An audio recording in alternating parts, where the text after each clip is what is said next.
এই যে এই কৃষ্ণকান্তের উইল, এই বইটি আমি পড়েছি। আজকে ভিডিওতে বই সম্পর্কে বিস্তারিত বলার চেষ্টা করব। এই বইয়ে কী সম্পর্কে লেখা আছে এবং কি লেখা আছে সেই সম্পর্কে বিস্তারিত বলার চেষ্টা করব।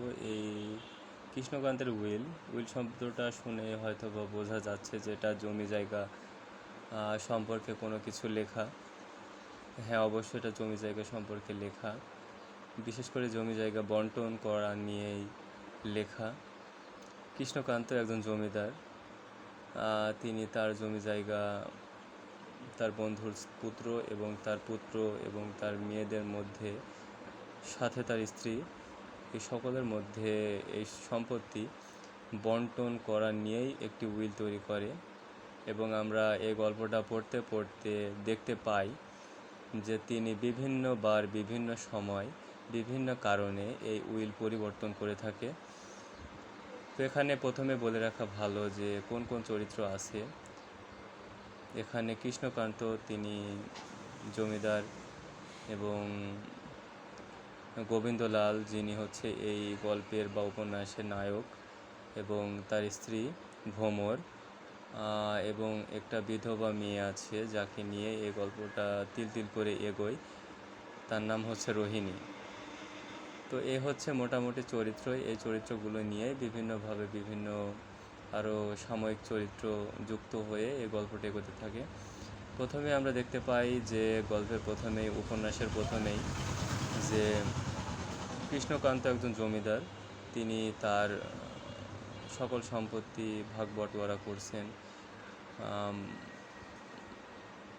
8 আনা দিচ্ছেন তার বন্ধুর পুত্রকে। অর্থাৎ এখানে বলে রাখা ভালো যে তার যে বর্তমান সম্পত্তি, সকল সম্পত্তি কৃষ্ণকান্ত এবং তার বন্ধু অর্থাৎ গোবিন্দলালের পিতা দুজন পরিশ্রম করে তৈরি করেছে, এবং সেই সম্পত্তি এখন বর্তমানে বন্টন হচ্ছে।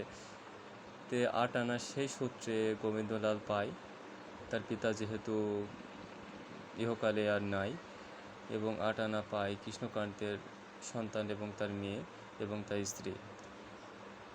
তো সব দিকে বিচার বিশ্লেষণ করলে কৃষ্ণকান্তের উইল করা নিয়ে কোনো দ্বিধাদ্বন্দ্ব থাকার কোনো কারণ নাই। এখানে সুষম বন্টনই হতেছিল, কিন্তু তার ছেলে, কৃষ্ণকান্তের ছেলে, জ্যেষ্ঠ সন্তান, সেটা মানতে পারেনি। সে মনে করে যে 16 আনাই তার প্রাপ্য, যদি কিছুটা পায় তাহলে অল্প কিছু পরিমাণ গোবিন্দলালকে দেওয়া যেতে পারে, তাছাড়া 8 আনা তাকে কোনোভাবেই দেওয়া যেতে পারে না। কিন্তু কৃষ্ণকান্ত এটা মানতে রাজি না। তো এই নিয়ে উইলের পর্যায়ে একসময় চলে যায়। রোহিণী বিধবা, তাকে দিয়ে তার জ্যেষ্ঠ সন্তান, কৃষ্ণকান্তের জ্যেষ্ঠ সন্তান, সে উইল পরিবর্তন করায়। কিন্তু রোহিণী এক সময় তাকে বিবাহ করতে চায়, কিন্তু তার জ্যেষ্ঠ সন্তান তাকে বিবাহ করতে চায় না। এক সময় রোহিণী আবার সিদ্ধান্ত নেয় যে আমি আবার উইলটা পরিবর্তন করে আসল উইল রেখে নকল উইলটা আবার ফিরিয়ে আনবো, এবং সেটাই করতে গিয়ে সে ধরা পড়ে। এক সময় বিচার হয়। ভ্রমর অর্থাৎ গোবিন্দলালের স্ত্রী, সে হচ্ছে তাকে সারানোর জন্য গোবিন্দলালকে জানায়, এবং গোবিন্দলাল এক পর্যায়ে তার পক্ষে সুপারিশ করে তাকে ছাড়িয়ে আনে কৃষ্ণকান্তের কাছ থেকে, এবং এক সময় তার সাথে ভালো সুসম্পর্ক তৈরি হয়। এভাবেই গোবিন্দলাল এবং রোহিণীর একটি প্রেমের যে সঞ্চার, সেটা আমরা এই উপন্যাসে দেখতে পাই। এবং এক পর্যায়ে ভ্রমরকে ফাঁকি দিয়ে গোবিন্দলাল এবং রোহিণী চুটিয়ে প্রেম করে, এবং তারা সিদ্ধান্ত নেয় যে এইখান থেকে তারা দূরে চলে যাবে, যে সেখানে সংসার করবে, সুখে শান্তিতে থাকবে।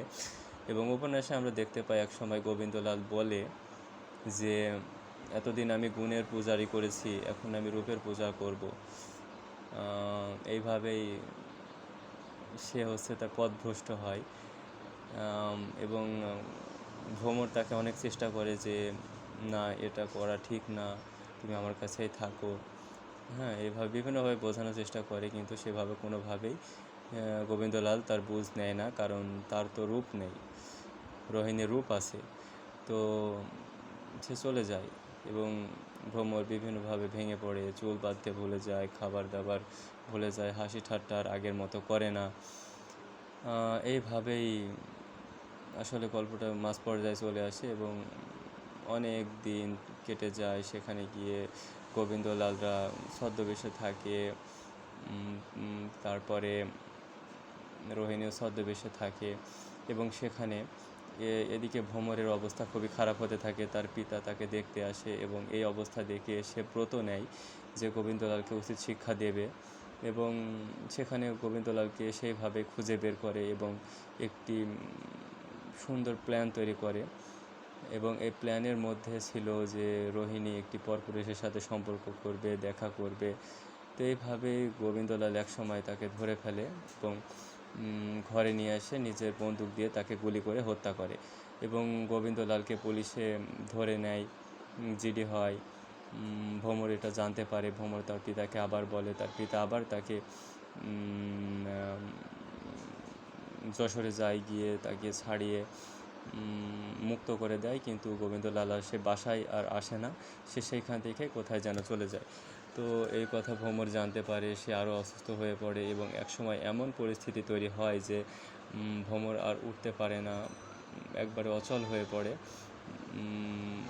এবং ভ্রমর গোবিন্দলালকে একবার দেখতে চায় এবং কালের কি পরিহাস, গোবিন্দলালও তখন তাকে দেখার জন্য আসে এবং তার যেখানে যে কাছের একটা প্রত্যেকটা রাজপরিবারে কাছের মানুষ থাকে, তাই তার কাছেও কিছু মানুষ ছিল, তাদের কাছে সে এই কথাটি ব্যক্ত করে এবং গোবিন্দলালকে ঘরের ভেতরে প্রবেশ করানো হয় এবং ভ্রমর উঠে দাঁড়িয়ে তাকে প্রণাম করে কিছু কথা বলে। তার মাঝখানে একটা কথা, এটা হচ্ছে তার মাঝখানে তার গোবিন্দলাল এখানে প্রবেশ করার মাঝে একটি ঘটনা ঘটে। ভ্রমর জানালার পাশে তার দাসীকে বলে যে আমি বাগানটা দেখতে চাই, বাগানে কি ফুল ফুটেছে, সজীব আছে, কিন্তু সে বাগানের আগের পর্যায়ে থাকে না। অনেক গাছপালা ছিল, সেই গাছপালা ফুলগুলো ছিল সেগুলো মৃত্যুবরণ করে, কারণ যত্নের অভাবে, পানির অভাবে সেগুলো মারা যায় এবং গোবিন্দলালকে তার কাছে আশীর্বাদ পায়ে প্রণাম করে আশীর্বাদ চাওয়ার পরে গোবিন্দলাল অঝরে কেঁদে ফেলে। সে তার নিজের ভুল বুঝতে পারে এবং সেখানেই ভ্রমর তার কোলেই মৃত্যুবরণ করে এবং গোবিন্দলাল সেখান থেকে পরিত্যাগ করে সন্ন্যাস জীবন শুরু করে। তো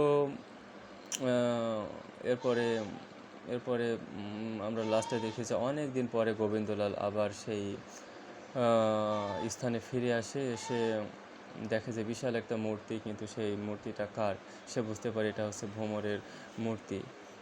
এইভাবে গল্পটা এগোতে থাকে এবং তার সকল সম্পত্তি, সহায় সম্পত্তিও তার